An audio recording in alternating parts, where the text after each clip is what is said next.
Hey guys, Mr. Lloyd here. I'm going to be working on page 2 of 3 for March 25th, Wednesday.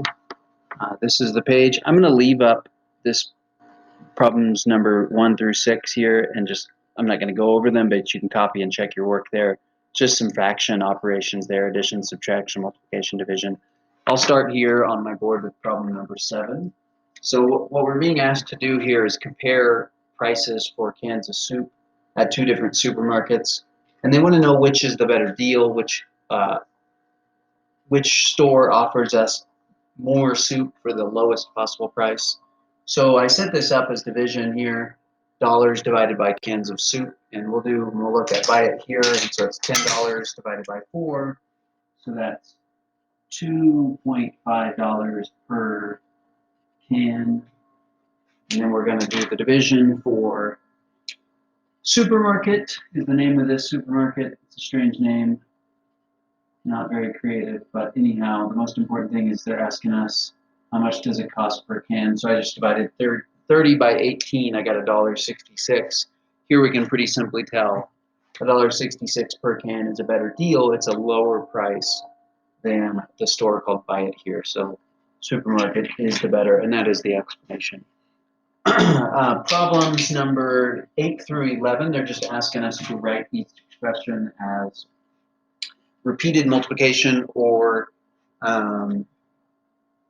with an exponent. Here, problem 8 gives us 5 times r times r times r, and then we would write that as 5r to the third power because r is being multiplied by itself 3 times.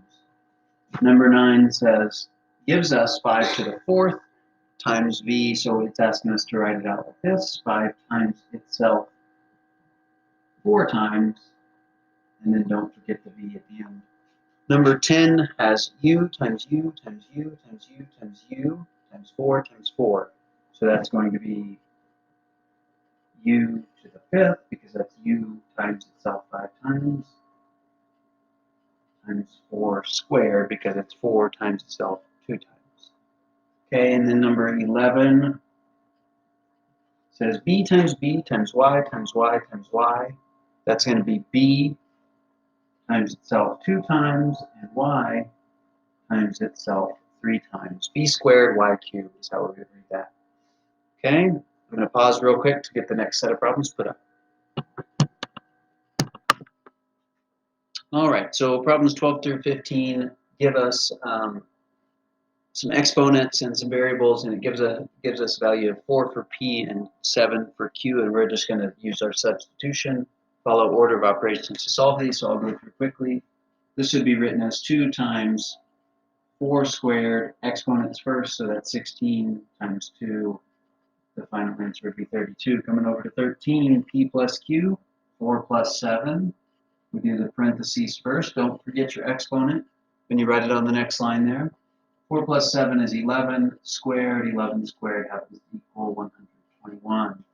Okay, number 14, we're going to substitute 4 for p and then carry out order of operations. So 2 cubed stays the same. 4 squared divided by 2. We'll do our both exponents on this line. 8 times 16 divided by 2. 128 divided by 2. That happens to equal 64. Number 15, we substitute 11 in for q, so it is 11 squared minus 4 for q times 5. Remember order of operations, we do it parentheses first, so 4 times 5 we know is 20. Everything else stays the same. That becomes 121 minus 20, or 101. Okay, so that should be those problems there. And then problem number, whoops, I messed this up, didn't I? That's not 11 squared. Oops, simple mistake there. 7 squared, that becomes 49. 49 minus 20.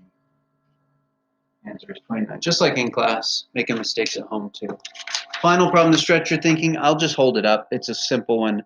Just count the dots. 3 by 3, 4 by 4. We write it as exponents. That's all that one's about.